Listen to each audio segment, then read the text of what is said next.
គេប្រាប់ថាអូនចិត្តរៀបការនឹងកូនអ្នកមានគេជាមនុស្សល្អ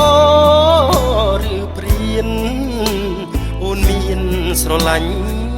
គេទេអូនព្រមឬគេបងខំមាសមេប្រាប់ការពិតបានទេ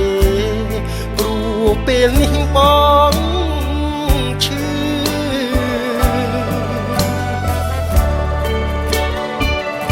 ទៅរៀនភ្នំពេញដួងចិត្តទុនទិញសាងអនាគតកូនដែលបងនឹកបំផុតសែនរន្ធត់ពេលដែលបានលឺនៅមិនសុខត្រឡប់មកស្រុកឲ្យអូនបំភ្លឺរឿងអូនរៀបការជាការពិតឬព្រោះបងចង់ឮចេញពីមាត់អូនរៀបការថ្ងៃណាអតីតសង្សារចង់ចូលចង់ដៃគុំដាច់អាឡ័យទួគ្មាននិស័យឡាយជាប្តីអូនអនុស្សាវរីយ៍ពួកយើងទាំងពីរនឹងរវីសូនតែចង់ជូនពរស្ងួនព្រោះយើងធ្លាប់ស្រឡាញ់គ្នាអ្នកក្រចិត្តស្មោះមិនស្ដាយក្រោយសោះដែលស្រ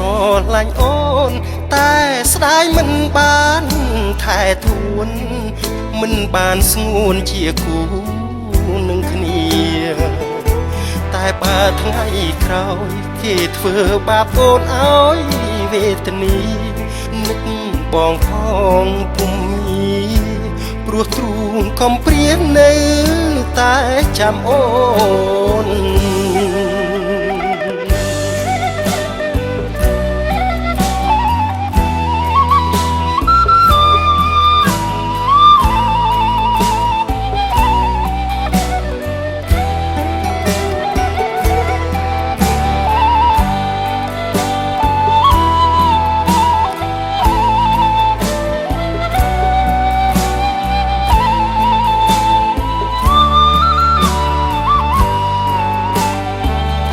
រៀបការថ្ងៃណាអ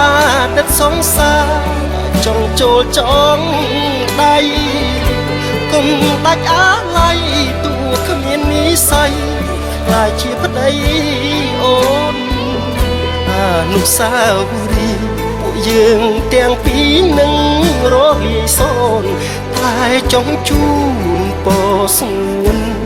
ព្រោះយើងធ្លាប់ស្រឡាញ់គ្នាអ្នកក្រ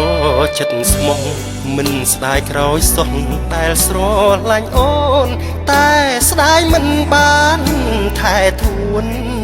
មិនបានស្ងួនជាគូនឹងគ្នាតែបើថ្ងៃក្រោយគេធ្វើបាបអូនឲ្យវេទនានឹកបងផងពុំមានព្រោះទ្រូងកំព្រានៅតែចាំអូន